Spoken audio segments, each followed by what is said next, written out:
Bismillahirrahmanirrahim. Assalamualaikum warahmatullahi wabarakatuh. Alhamdulillahirabbil alamin wa bihi nasta'in ala umuri dunya waddin. Wassalatu wassalamu ala asyrafil anbiya'i wal mursalin wa ala alihi wa ashabihi wa man sara ala nahjihi wa tariqatihi ila yaumiddin. Qala Allah Ta'ala fil Qur'anil 'azim, ya ayyuhalladzina amanu ittaqullaha haqqa tuqatih wa la tamutunna illa wa antum muslimun. Wa qala Rasulullah sallallahu alaihi wasallam fi hadisihi, ittaqillaha haitsu ma kunta wa atbis sayyi'atal hasanata tamhuha wa khaliqin nasa bi khuluqin hasanin. Amma ba'd.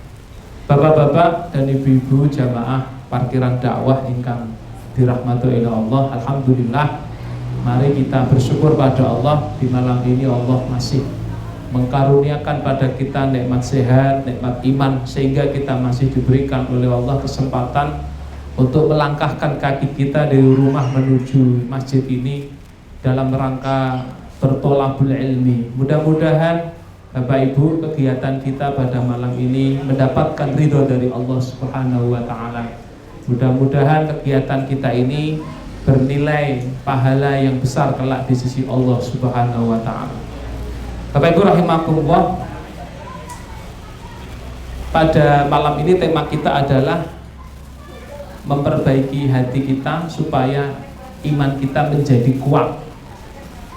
Di dalam kitab Bul Iman ingkang ditulis kalih Syekh Abdul Majid Az-Zindani, bahwasanya seseorang ketika menginginkan imannya kuat itu yang harus diperhatikan adalah urusan hati, islahul qulub, memperbaiki hati. Karena sesuai dengan sabda Rasulullah sallallahu alaihi wasallam, ala wa inna fil jasadi mudghah. Ketahuilah bahwa di dalam diri manusia niku enten segumpal daging. Idza soluhat jasadu kulluh. Jika segumpal daging niki sae, baik gitu nggih, maka insya Allah semuanya akan jadi baik. Wa idza fasadat jasadu kulluh. Nalika segumpal daging niki tidak baik, ya, jelek, maka akan jelek pula yang lain. Kata Nabi, ala wahya al-qalbu. Ketahuilah segumpal daging niki adalah hati. Nah, jadi urusan hati niki ternyata diperhatikan oleh Allah Subhanahu wa Ta'ala. Dalam hadis yang lain Rasulullah mengatakan bahwasanya innallaha la yanzuru ila suwarikum wala ajzamikum. Gusti Allah itu tidak memperhatikan fisikmu, ya, tidak memperhatikan wajahmu, rupamu gitu ya, wajah kita. Walakin Allah yang duru ila qulubikum wa amalikum. Akan tetapi Allah itu melihat hati kalian dan amal kalian. Maka jelas titik tekannya itu adalah pada hati. Dari hati yang baik menghasilkan amal yang baik. Ya. Maka Bapak Ibu, kalau kita dikarunia oleh Allah misalkan ini fisik yang nggak bagus, dalam arti ada kekurangan, wajah yang ada kekurangan, itu nggak usah merasa seakan-akan itu musibah yang besar. Ingatlah bahwa itu semua kelak di akhirat tidak akan diperhatikan oleh Allah. Yang diperhatikan adalah hati kita. Ya, karena ada berita itu, ada seorang remaja putri, ya, diuji oleh Allah dengan jerawat di mukanya itu nggak sembuh-sembuh. Akhirnya dia bunuh diri di rel kereta api itu, ya Allah, gara-gara jerawat. Nah, tapi ternyata kereta apinya nggak datang, ternyata libur. Nah, gitu. Nah, ini. Kemudian di dalam surat Asy-Syu'ara ayat yang ke-88-89 Allah Subhanahu wa Ta'ala berfirman, a'udzubillahi minasyaitonirrajim, yauma la yanfa'u malun wala banun illa man atallaha biqalbin salim. Nah, ini dikuatkan lagi, Allah berfirman, pada hari tidak akan bermanfaat anak dan harta, kecuali orang yang menghadap Allah, datang kepada Allah membawa hati yang salim. Nah, ini ya, kata ahli tafsir salim di sini apa?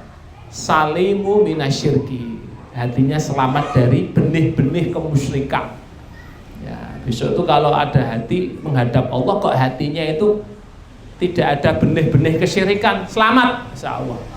Salimu minasyakki, hatinya itu selamat dari keraguan-raguan, insyaallah besok selamat di akhirat.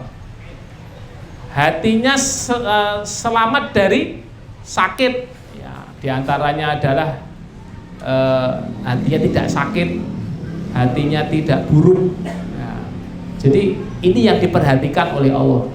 Jadi 3 dalil itu menunjukkan bahwa peran hati di dalam diri seorang mukmin itu luar biasa. Dan ini terus terang dengan kita mengetahui ya, ciri-ciri baik hati itu, ciri-ciri hati yang baik itu akan memberikan dampak yang luar biasa bagi keimanan kita. Kalau imannya kuat, Pak, insya Allah amalnya juga kuat.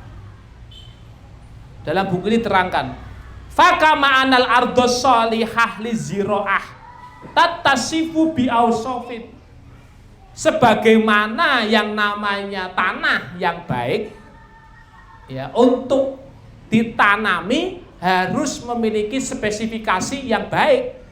Jadi ibu-ibu Bapak, kalau kita mau nandur sesuatu itu kan harus milih tanah yang baik supaya hasilnya baik, tumbuhnya baik, buah yang diinginkan baik.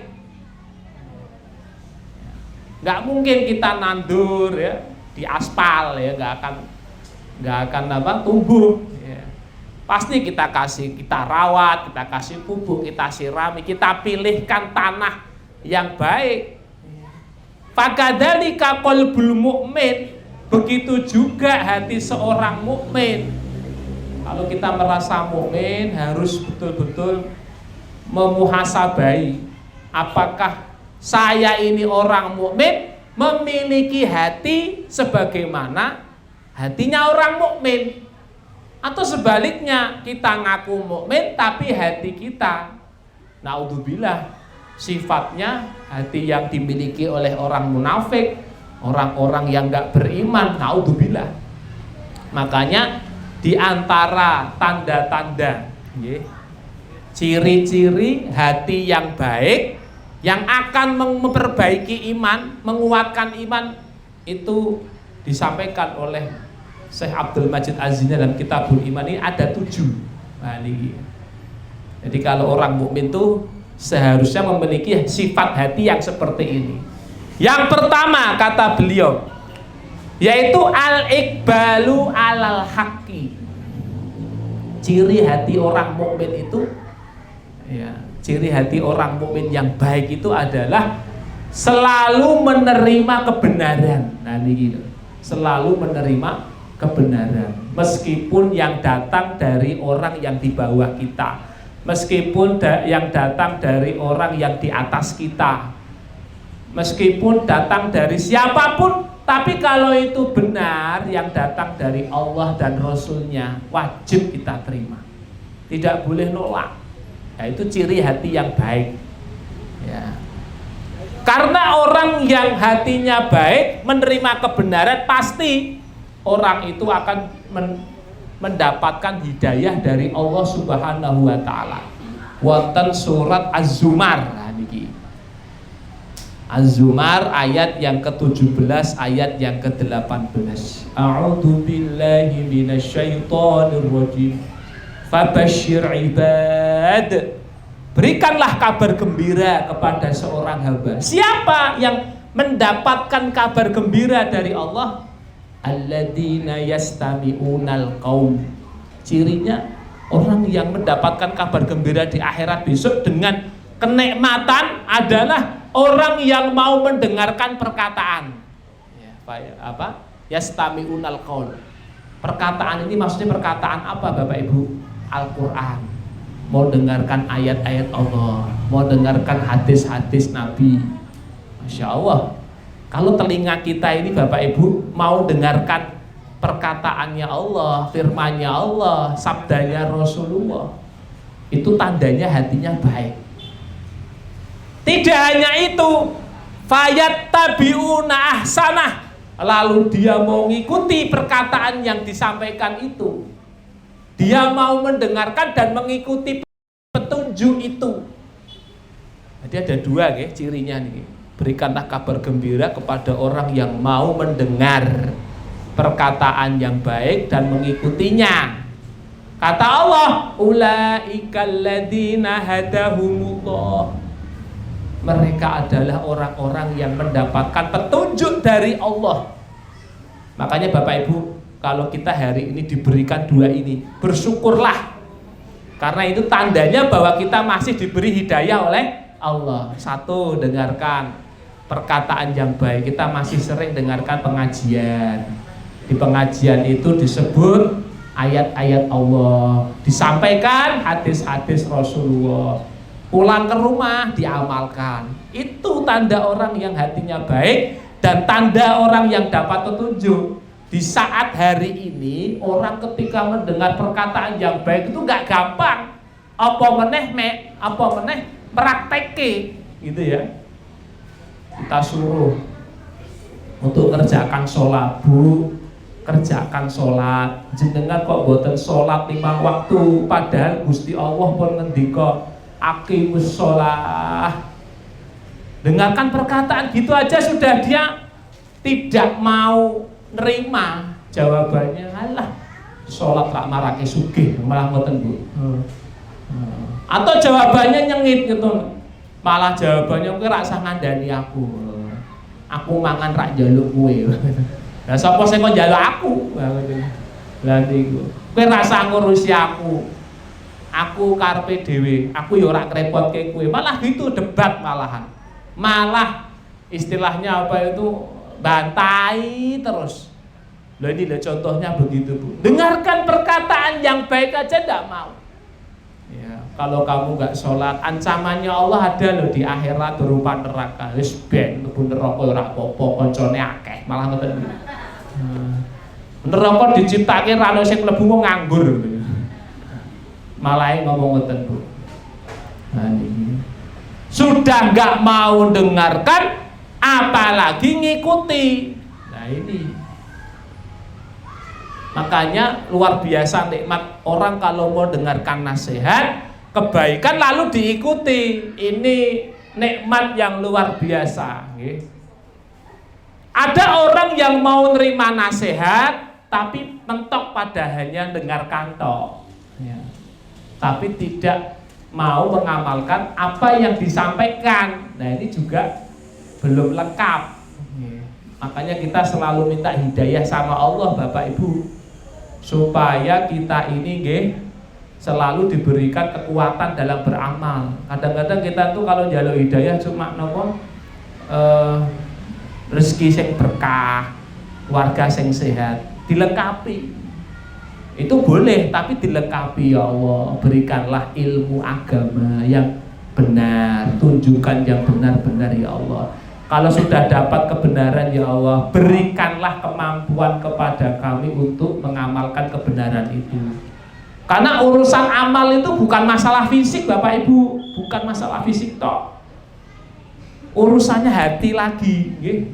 Coba Bapak Ibu lihat, sholat subuh di masjid kebanyakan itu umur 70 tahun atau 17 tahun.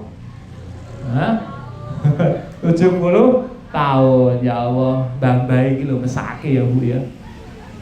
Sing napa nyalake lampu ya mbae kuwi, sing buka masjid ya mbae, sing ngadzani ya mbae, sing selawatan ya mbae, sing qomat ya, sing makmum ya, sing imam ya, mbae kabeh diborong. Lah sing nom ndi nanti. Kadang-kadang mbae cek puji-pujian ngoten niku ya Allah. Andane niku lho Bu, suarane wis 1 2 3 ya Allah. Allah. Tau ayal falah niku tarik 2 nafas. Ayal falah. Mesake mboten. Ya Allah, wis puji-pujian ngantek seprapat jam, setengah jam ra nek sing teko. Subhanallah. Lah ana sing teko siji krungune nggone tempat wudu, alhamdulillah entuk siji. Bahasa ngono ora mlebu masjid. Oh, ternyata wong keplek nguyuh. Ya Allah. Nah niki lho Bu, berarti bukan urusan fisik tok, itu pertolongan Allah. Cah nom-nom niku kan kengken futsal 2 jam kuat kok.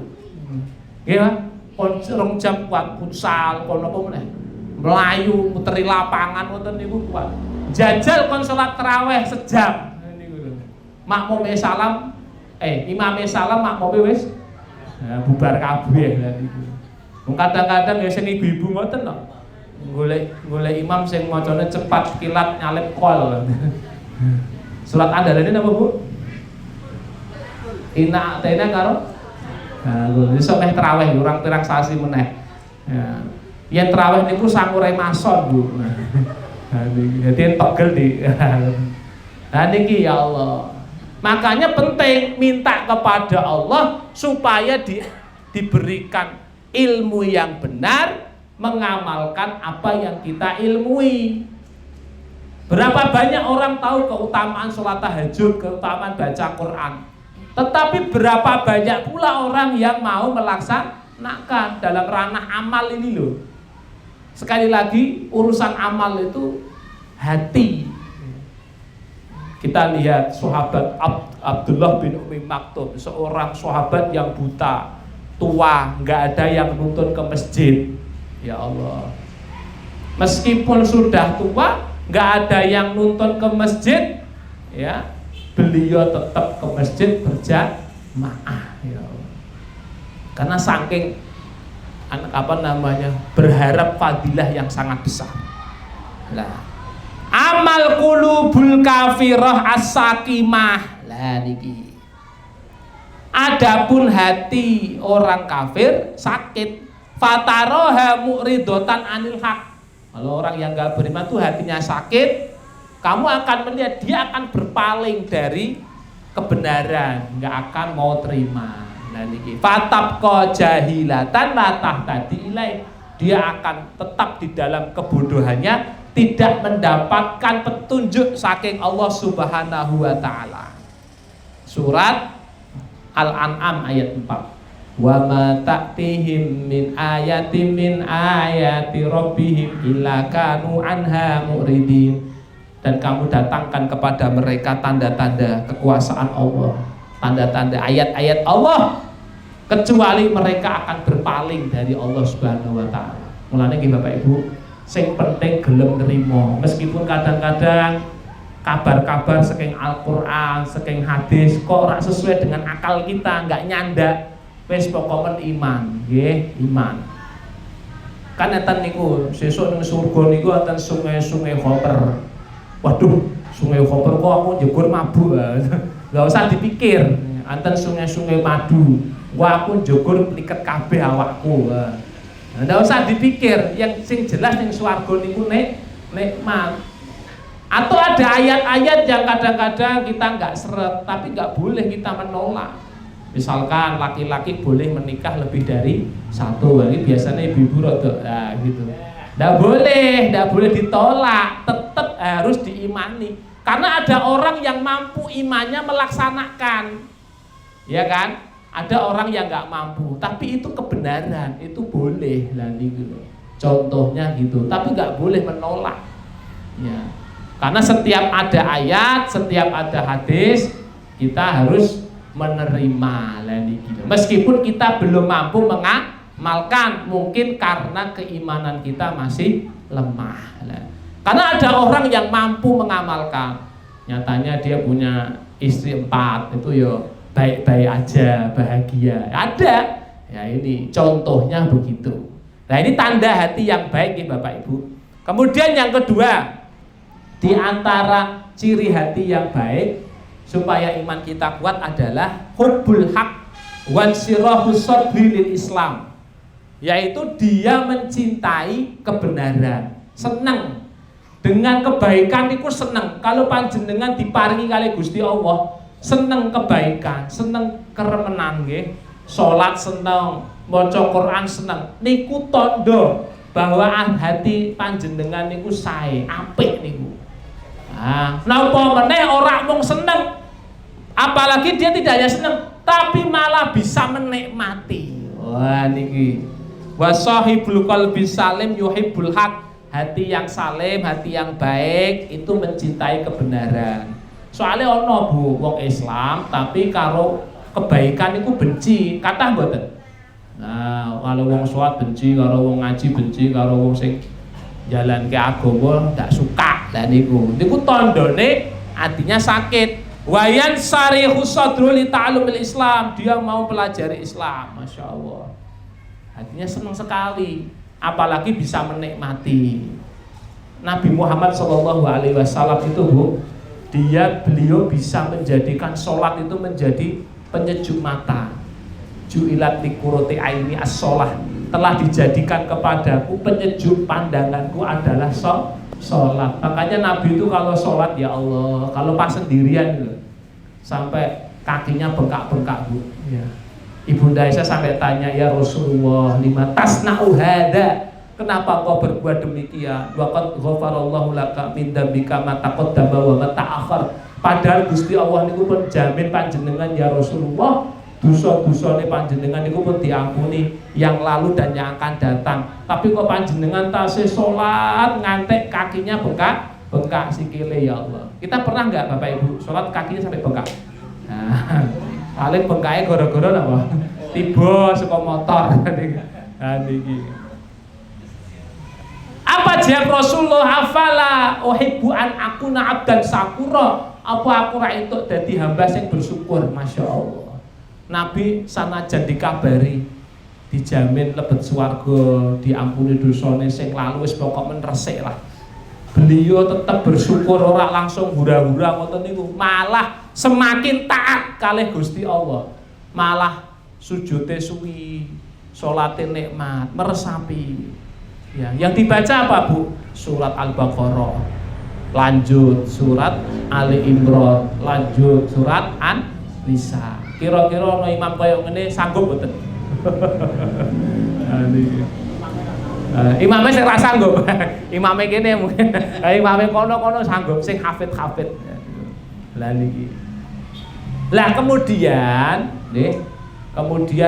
baca Al-Qur'an bisa nikmat ya Allah. Orang kalau udah baca Quran nikmat itu nggak terasa, baca 1 juz, 2 juz, 3 juz. Ya kita contohkan lah, kalau ada anak kecil lagi main game gitu, jenenge apa niku PlayStation gitu, kok PlayStation, wah, PlayStation ya, PlayStation ngoten niku lah. Main niku ya Allah ngantek direwangi, mboten maem ngoten niku kuat. Wis pokoknya dikai komputer sing gede, layar sing gede, sekon main ngoten wis mangane lali kok. Saking nikmati. Nah, kula niku pernah jumpai enten game online niku bocah-bocah mlebune jam 09.00 bengi. Balik isuk. Ha niku ya Allah. Nikmat. Ya, saking nikmati sing jenenge jam wis ra krasa. Lho, ngerti-ngerti wis jam sakmene. Nah, kita bisa enggak seperti itu? Baca Quran nikmat, saking nikmati, ora krasa wis entuk 3 juz. Nah, kadang-kadang kita kalau baca Quran baru 2 lembar terus delok-delok mburi. Bu nggih. Iki kok rumangsaku aku macane wis suwi kok ora ndang bar-bar kok sak juz. Nah niki. Nah niki nggih. Kalau sudah merasa nikmat, ya, insya Allah itu tandanya hatinya baik. Makanya Bapak Ibu, nikmat itu adalah bagaimana kita merasa lezat. Biasanya orang itu jauh dari maksiat. Kalau sudah merasa nikmat baca Quran, nikmat sholat, nikmat jamaah, nikmat thalabul ilmi, dijaga. Jangan sampai dikotori dengan kemaksiatan. Sebab ketika kita maksiat, kelezatan itu akan dicabut sama Allah. Ya, sholat pinginnya cepet, maca Quran males. Nah, itu tanda-tanda bahwa kita ini ada maksiat yang kita lakukan. Ya, niki. Dan orang-orang yang mencintai kebaikan, mencintai kebenaran inilah tondo hati seorang mukmin yang baik, meningkatkan mutu keimanan kepada Allah. Kemudian yang ketiga, di antara ciri orang hati iman yang baik itu adalah hati orang beriman yang baik itu adalah ijabatu da'watul iman, yaitu senantiasa menerima dakwah iman. Nah, enten ayatnya nggih, surat Ali Imran nggih, ayat 193. Rabbana innana sami'na munadiyan yunadi lil iman an aminu bi rabbikum fa amanna rabbana faghfir lana dzunubana wa kaffir 'anna sayyi'atina wa tawaffana ma'al abrar rabbana wa atina rabbana innana sami'na munadiyan yunadi lil iman. Ya Rabb, kami mendengar orang yang menyeru kepada iman, kami beriman ya Allah. Nah gitu diseru ya. Dan ini sesuai dengan surat Al-Anfal ayat 1 ayat 24 di mana Allah mewanti-wanti orang beriman untuk senantiasa berusaha. Kalau Allah sama Rasulullah itu merintahkan kita, memanggil kita, ya harus dituruti. Ya ayyuhalladzina amanu stajibu lillahi walir rasuli idza da'akum lima yuhikum. Hei orang-orang yang beriman, kalau Rasulullah, kalau Allah dan Rasulnya manggil kalian, merintahkan kalian, menyeru kalian, maka penuhilah.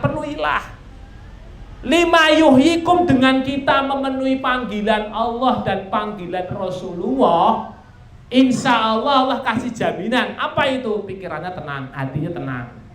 Nah, ini loh, sifat orang beriman tuh kalau diseru oleh Allah langsung.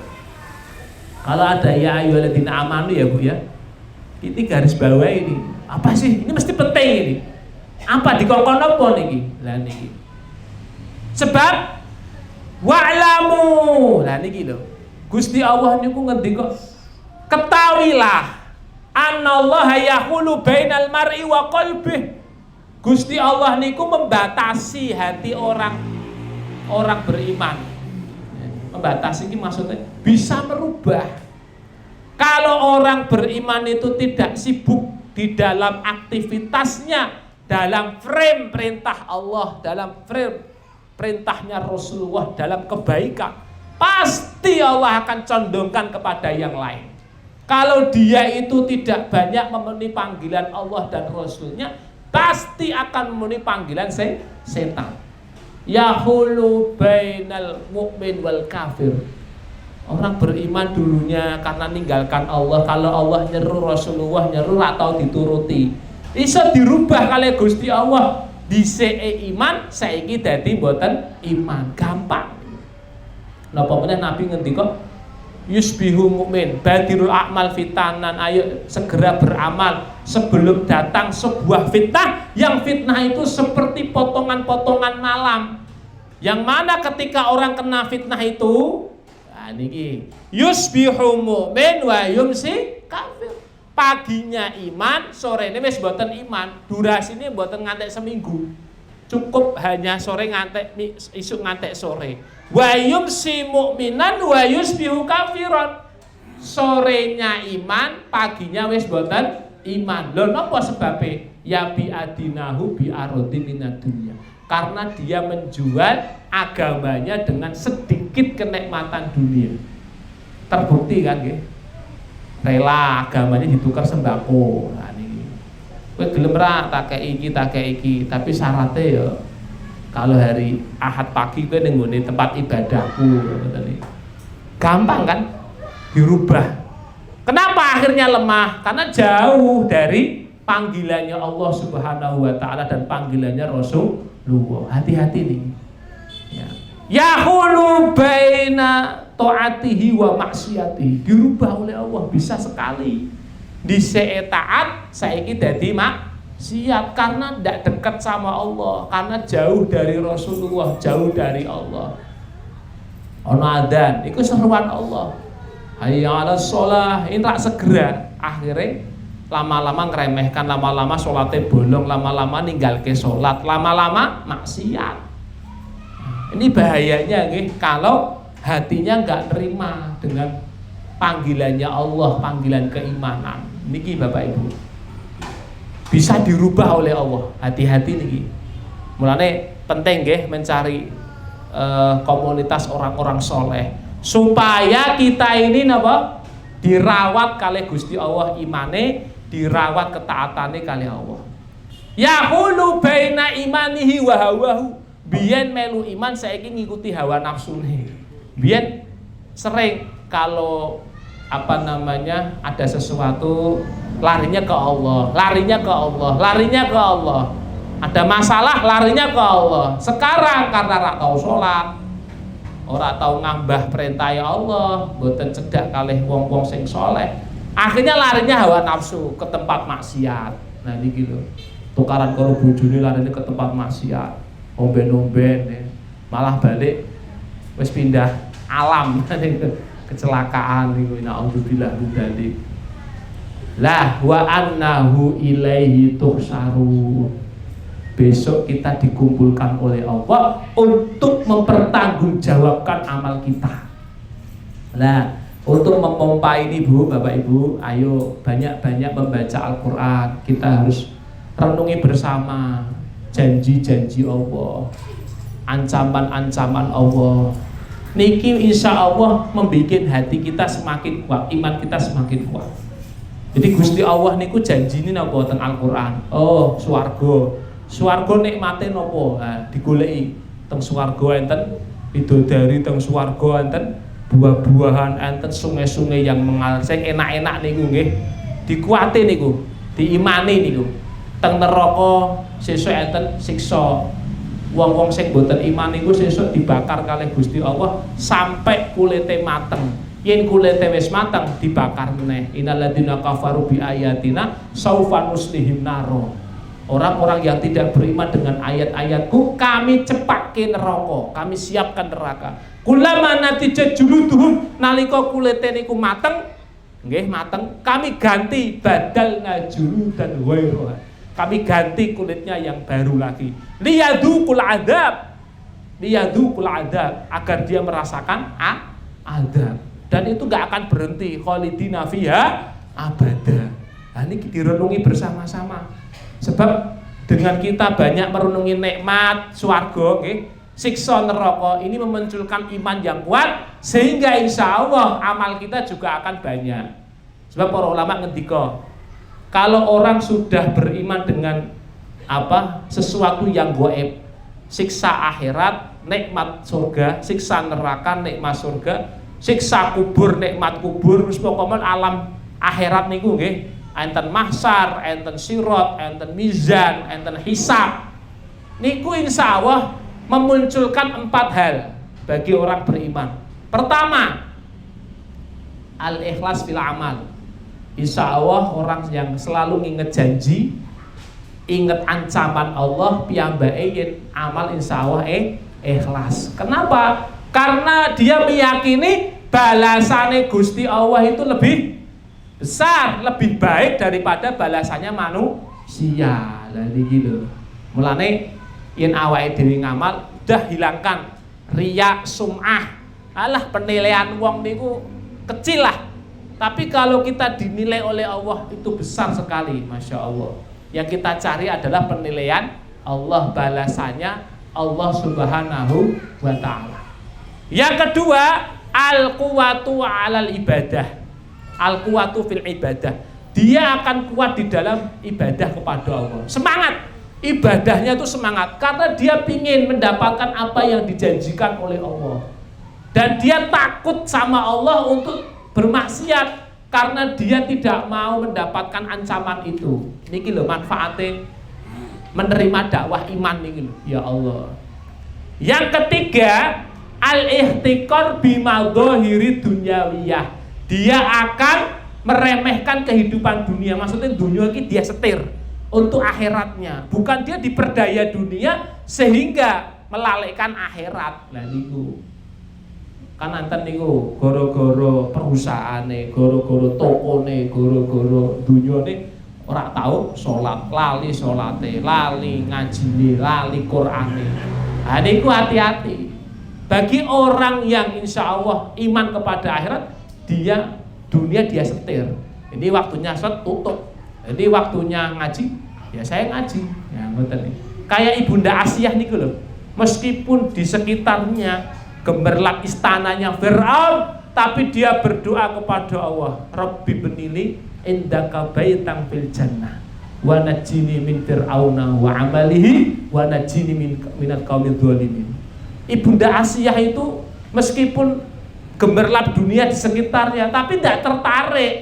Dia malah tertariknya apa, Bu, Bapak Ibu? Istana di surga. Rabbi benili indaka baitan fil jannah, ya Allah bangunkan kami istana di surga. Saya nggak tertarik dengan istananya Fir'aun. Coba nih, itu kalau nggak iman nggak mungkin. Dia iman dengan Allah akhirat. Dan yang keempat, dihabul ghilli wal ahqad. Orang yang iman dengan hari akhirat, dia akan hilang dalam dirinya rasa dengki dan iri atas dunia yang dimiliki oleh tetangganya, oleh temennya, siapapun. Kenapa? Karena dia melihat kemuliaan itu adalah akhirat. Jadi tanggane tuku napa mawon mboten iri. Tanggane tuku kol atine mboten merongkol. Niku. Hati-hati niku. Karena ada yang masih iri ya. Teng PKK ngoten niku, ya Allah, bayar PKK niku gelange niku gelang keroncong sak meten, Bu. Wah, gelang plat sak meten. Ngono dionekke sisan. Cik. Waduh. Wah, sing atine lara kan lah paling utang niku. Padahal iri ya. Wah, akhirnya tekan omah suami ini yang dilabrak. Pak, sampean nikah kalih kula 15 tahun gelange karet terus. Kae lho mau kancaku PKK 6 bulane nikah, ya Allah, kanan kiri gelang kabeh, sikile ya gelang. Malah sikile yang mlaku muni kaya jaran. Akhirnya sing suami ini ngomong ngeten, Bu, karet ya awet. Nggo ngumbahi, nggo isa-isa ya ora pedhot. Wah, akhirnya sing wedok ngamuk tak jebretke kowe lah. Niki Bu nggih. Jadi napa? Iman kepada hari kiamat, janji lan ancamane Allah itu harus kita kaji terus, kita baca terus. Sebab visi misi iblis setan niku, ya Allah. Jenengan kalau wow surat Al-A'raf ayat yang ke-17, iblis itu sudah ngomong sama Allah, karena engkau menjadikan aku hamba yang tidak beriman, hamba yang kafir, hamba yang nanti akan masuk ke dalam neraka, saya akan menghalang-halangi hambamu ya Allah dari jalan yang lurus, dari kebenaran. Apa di antara cara iblis menghalangi kita dari kebenaran? Ya yang pertama itu, kami datangi dari arah depan. Maksudnya adalah supaya kita ini Bapak Ibu nggak yakin dengan akhirat. Jadi godaan kita ini bagaimana kita nggak boleh yakin dengan akhirat. Loh, kenapa kok nggak boleh yakin oleh iblis orang-orang beriman dengan akhirat? Loh, kalau orang nggak yakin dengan akhirat, pastinya dia akan males dalam ibadah. Nggak ada yang ingin dicapai, nggak ada pengharapan. Saya yakin Bapak Ibu sholat, puasa, sedekah, haji, ngaji, dan amal-amal kebaikan bersosial, membantu sesama manusia, bersedekah, harapannya kan cuma satu. Allahumma inna nas'aluka ridhoka wal jannah wa na'udzubika min sakhatika wan nar. Harapannya kan begitu. Ya Allah, aku mohon kepadamu ridhomu dan surgamu, dan aku berlindung kepadamu dari murkamu dan nerakamu. Niki. Sebab kalau kita melihat godaan semacam ini bahaya sekali. Karena ada, saya baca itu, ya Allah, orang itu kalau masuk neraka itu awalnya sakit, ya gitu. Nanti kalau sudah terbiasa ya enjoy gitu. Wah, itu saya ngomong ngaten, Bu, ya Allah. Nah, jadi Bapak Ibu rahimakumullah, ini harus kita perlu resapi bersama. Amma ahlul qulubul maridah fatarahum yasudduna an sabilillah. Adapun hati orang-orang yang sakit, bukan orang beriman, hatinya sakit, dia akan berpaling dari jalan Allah. Nih, enten wonten surat Ibrahim ayat 3. Alladzina yastahibbunal hayatid dunya 'alal akhirah wa yasudduna an sabilillah. Mereka adalah orang-orang yang mencintai dunia daripada akhirat, dan mereka berpaling dari jalan Allah Subhanahu wa taala. Ya biasalah, orang-orang yang gak beriman itu biasanya kan sudah disetir sama Allah dalam Al-Quran. Innal ladzina kafaru yatamatta'un wa ya'kulun, kehidupannya senang-senang makan-makan. Karena mereka itu menganggap dunia adalah surganya. Nah, kalau kita menganggap bahwa ada kehidupan setelah dunia, yaitu akhirat, dan akhirat adalah sebenar-benarnya kehidupan. Insya Allah kita akan lanjut pada bulan yang akan datang, masih berkenaan tentang ciri-ciri hati yang baik agar iman kita menjadi kuat. Ada 7, baru yang kita bahas 3 item. Mudah-mudahan Allah berikan kesehatan, Allah berikan kesempatan untuk bisa mengkaji lebih lanjut materi kita pada malam ini. Demikian dari saya, mudah-mudahan bermanfaat. Mohon maaf bila banyak kekurangannya. Aku lupa lihat, astaghfirullah li wa lakum, billahi taufiq wal hidayah, wa ridha wal inayah. Wassalamualaikum warahmatullahi wabarakatuh.